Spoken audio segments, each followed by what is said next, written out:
Hey guys, my name is Crazy Penguin, and this is going to be an in-depth guide, class guide for the Doombringer. And I'm going to cover all kinds of different things, weapons, combinations, to kind of help you develop a better understanding of what everything does and how you should use it. And at the end, I'm going to cover some of the best ways to play the class. First off, what is the Doombringer? Doombringer is a heavy class. He's got a lot of health, and he's got really low mobility. He can't ski all that fast. He's not your capper, that's for sure. But he has a lot of really great defensive tools, like mines and force fields. So let's start going through the list of these things and figure out what everything does. First off is the chain gun.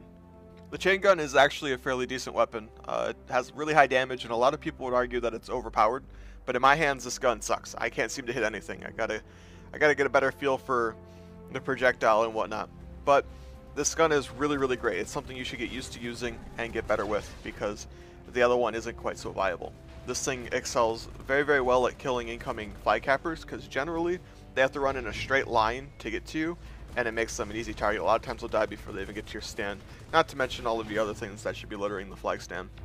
But moving on, we have the heavy bolt launcher, and this gun is actually a lot of fun. It shoots almost like an electric net. It has a really big projectile and it does a lot of damage, but I find it kind of counterproductive, because to use this thing effectively, generally a really good tactic to use with explosive weapons would be to jetpack up and shoot down at your target. And by the end of this, I hope you understand that you're going to want to be standing directly on top of your flag stand, and I'll go more into that later when we get to the perks. But next we have the Sabre Launcher, the Doombringer's only secondary. And this is a really unique weapon. It's the only thing in the game currently like it. It's a targeting gun. Basically, you can lock onto a target after 3 seconds, but you can only lock onto things that are in the air, with the exception being that you can lock onto any vehicle, which is fairly useful. And the first time you use this gun, you're going to think it's amazing, but it doesn't take long before you realize that this thing isn't super useful. In fact, a lot of people will replace this gun with the repair tool from their base so that they can repair their force fields. All in all, it's a neat weapon, but it doesn't see a lot of action, and it's not super useful. From there, we move on to the belt items, and there's only two options. The first is the Frag Grenade, and this is the run-of-the-mill basic, it even says Frag Grenade. It's not an AP, it's not a sticky, it's just your standard grenade. There's nothing special about this guy. You start with it, and it's not all that useful. I haven't even upgraded it, because the first thing you want to do is you want to get the mines. The mines are the bread and butter of your class. These things are what make you. You want to get them as soon as possible. You want to upgrade them as soon as possible. These things are the best. You equip these, all of a sudden you're going to get more kills. You're going to have more credits. You're going to be able to defend 10 times better. These things are amazing. A couple things to note about them. You don't want to place them on top of each other. If one person detonates 2 mines, it's still only going to do the damage of the one. Also, if somebody shoots a mine and it blows up, not only can it hurt you, it can also set off another mine within its radius. So you can set off this chain reaction, get rid of all your mines, and they're not being very effective that way. You don't want to place it directly on top of the flag stand, because like I mentioned, you're going to be able to get hurt from somebody shooting your mines. And then also 9 times out of 10, a Pathfinder who flies through to take your flag is going to shoot the flag for that exact reason. The next thing that we're looking at is also unique to the Doombringer, his force field. These things are amazing. Somebody walking through it will take 240 damage, and somebody flying at Mach speeds will take at least 800. And that'll kill a Pathfinder that hasn't upgraded his armor. And not to mention all your mines and everything else that should be on your flag stand. These things are really amazing. They're just not super reliable. They're dependent on your generator, meaning that if your generator goes down, your shield goes down, and they're really big, so they're easy targets. They can get taken out fairly easily. So like I said, they're not super dependable, but they're a neat feature of the Doombringer, and you should use them to their fullest.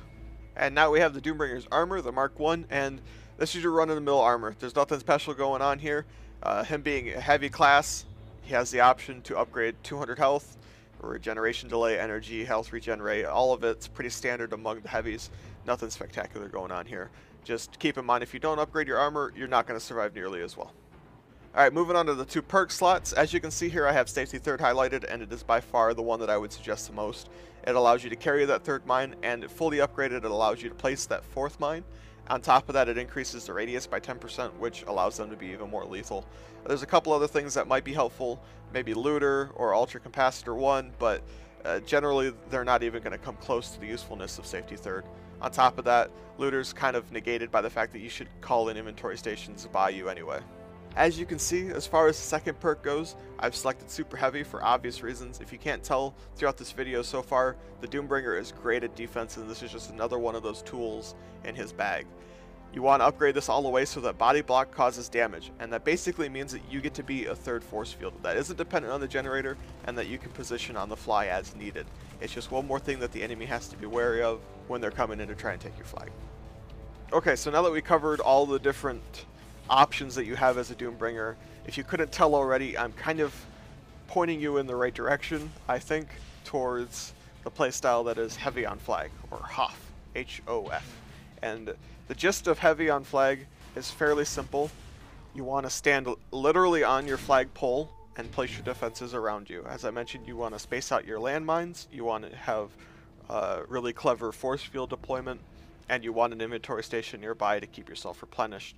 And people are literally just going to come flying in to their death. It's as simple as that. You might get some raiders and some juggernauts who pester you, but the honest truth is, if you're doing your job well enough, you're going to die a lot. And I mean a lot. Their job is to remove you from the flag stand, and your job is to stand on it no matter what. Death or no death. Luckily, deaths aren't tracked. The only time you'll see it is at the end of the game, and it doesn't even matter. Like I said, if you're doing your job right, you're going to die a lot. Expect that and have fun with it, and you're going to have a blast. I'm not even kidding. This is one of the more fun play styles, and it's 100% necessary for every team to have. I would definitely suggest that you give it a shot, fall in love with it, and if you don't, you know, so be it, but at least understand that it's a very vital role and it's a huge responsibility. I would recommend a few things.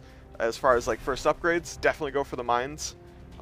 The chain gun, it's really helpful to have its spin up time reduced, and then also upgrading your force fields so that they don't die as quickly, and go from there. Once you have your mines, the class becomes so much more fun to use, and it becomes a lot more potent as well. Anyway guys, that does it for this really in-depth guide. I hope you learned something, and as always, you put it to good use while playing, and I'll see you in the next video guys.